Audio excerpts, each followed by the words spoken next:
Donc salut les amis, donc aujourd'hui nous allons refaire une nouvelle vidéo. Donc nous allons faire une vidéo sur... donc là en fait on va regarder une vidéo en même temps. Mais en même temps que moi que j'ai choisi mais que j'ai pas encore exactement vu. Donc c'est... attendez. Alors je vais l'écrire. Voilà, donc là j'ai trouvé... Bon, je l'ai déjà vu une fois. Wesh les potos, juste avant que la vidéo commence vraiment, c'est-à-dire la vidéo de Jérémy, je voulais juste vous proposer... Donc là, je vous dis que j'espère que cette vidéo vous plaira. Et voilà, donc là je vais mettre sur pause parce que j'ai encore une fille qui m'embête tous les jours. Donc je lui réponds et on regarde la vidéo.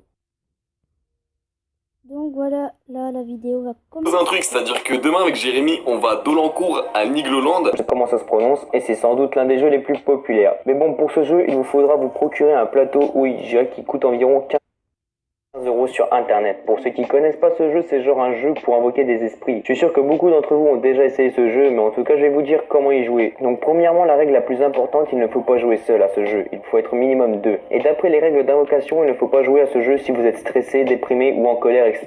Donc en gros, si vous êtes mal, laissez tomber ce jeu. Car cela pourrait attirer les démons, encore une fois entre guillemets, c'est pour ceux qui y croient. Ainsi, pour ceux qui veulent continuer, une fois le jeu lancé, si vous voyez la planche tomber sans que vous l'auriez poussée, un esprit maléfique pourrait tenter de s'y échapper. Et mettez toujours une pièce en argent sur le tableau Ouija. Ensuite, laissez le jeu se dérouler avec les différentes lettres et les chiffres qui vous permettront de communiquer avec l'esprit. Comme ça, vous verrez ce qu'il ou elle a fait dans sa vie. En tout cas, pour finir avec le premier, il est obligatoire de dire au revoir à chaque fin de session afin que l'entité ne reste pas dans votre tableau de jeu. Car en effet, d'après les règles du jeu, elle pourrait en sortir. Bref, pour ceux qui ont testé, dites-moi si ça fonctionne. Moi, perso, j'y crois moyen. Mais bon, après, j'ai pas essayé, mais bon, passons au numéro 2. Numéro 2, la Bloody Mary. Attendez, je parle du jeu devant un miroir et pas de la boisson, qu'on se mette d'accord de suite. Bref, le Bloody Mary est une sorte de rituel d'invocation. Enfin non, c'est pas une sorte de rituel, c'est genre vraiment un rituel. Donc pour jouer à ce jeu du paranormal, après est-ce que ça marche? J'en sais rien, je vous laisse essayer, mais ne faites pas comme Baptiste, sinon vos darons vont vous mettre à la rue. Donc pour ce jeu, il vous faut une bougie, un miroir et un téléphone. Bon, le téléphone, c'est au cas où ça tourne. Alors là, je vais mettre encore sur pause à cause de l'autre. Voilà. En tout cas, faites-le avec des potes de préférence qui crient bien au moindre bruit. Donc à partir de cette étape, tournez 3 fois sur vous-même en fermant les yeux pour augmenter le stress. Bien sûr, toutes les lumières de la salle de bain avec le miroir sont éteintes, seule la bougie est allumée. Demandez ensuite à une personne de toucher le miroir alors que vous vous tenez la main. Et si t'es tout seul, tu touches le miroir et tu attends la suite. Maintenant, allumez le robinet progressivement. Alors excusez-moi de faire tout dans des pauses, mais j'en ai encore une qui m'énerve. Car selon la légende, c'est le son d'un robinet que Bloody Mary aura entendu en dernier. Maintenant, répétez les mots Bloody Mary 3 à 1000 fois. Non, je déconne, 13 fois suffira selon les cas qui auraient fonctionné. Le jeu est maintenant bientôt fini, il vous suffira de regarder dans le miroir et avec le stress, vous pourrez peut-être voir la Bloody Mary. Enfin, c'est soit elle ou votre imagination qui vous joue des tours par le stress que vous aurez accumulé. Bref, maintenant que c'est fini, détachez votre regard du miroir et relâchez-vous avec vos potes dans une autre pièce. Moi perso, j'ai jamais essayé, mais pourquoi pas tenter un jour avec des meufs qui crient bien et qui flippent pour rien. En tout cas, passons au jeu suivant.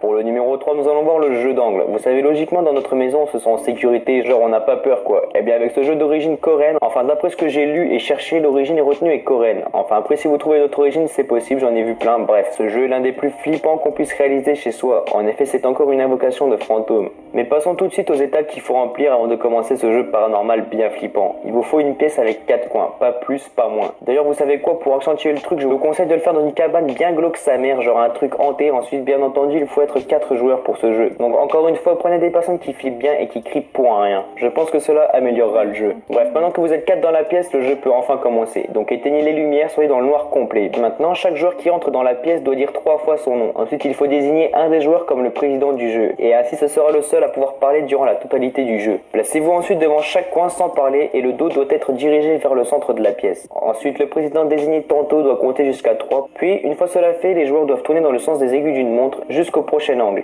Une fois cette étape réalisée, répétez plusieurs fois cette opération. Il est temps maintenant que les 4 joueurs se rejoignent vers l'interrupteur de la lumière sans parler et chaque joueur doit dire son nom 3 fois. Ensuite, allumez la lumière, sortez de la pièce et là vous pourrez sentir une sorte de présence dans la pièce. Moi je ne sais pas si ça marche, mais le jeu vaut le coup d'être essayé car il a l'air assez effrayant.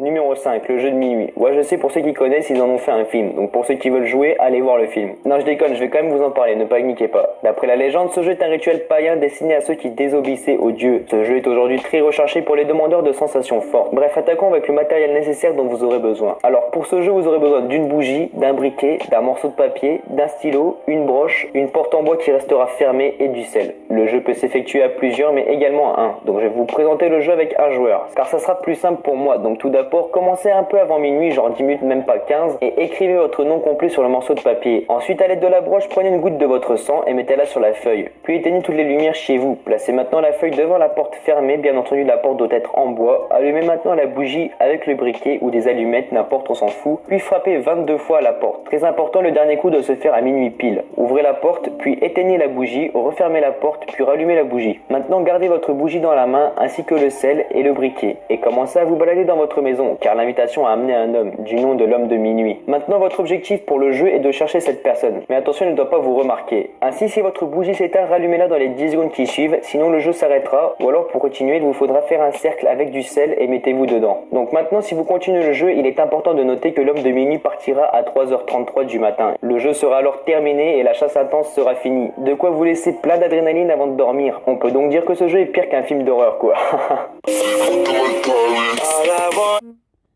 Donc voilà, j'espère que cette vidéo vous a plu et je vous dis à bientôt et voilà.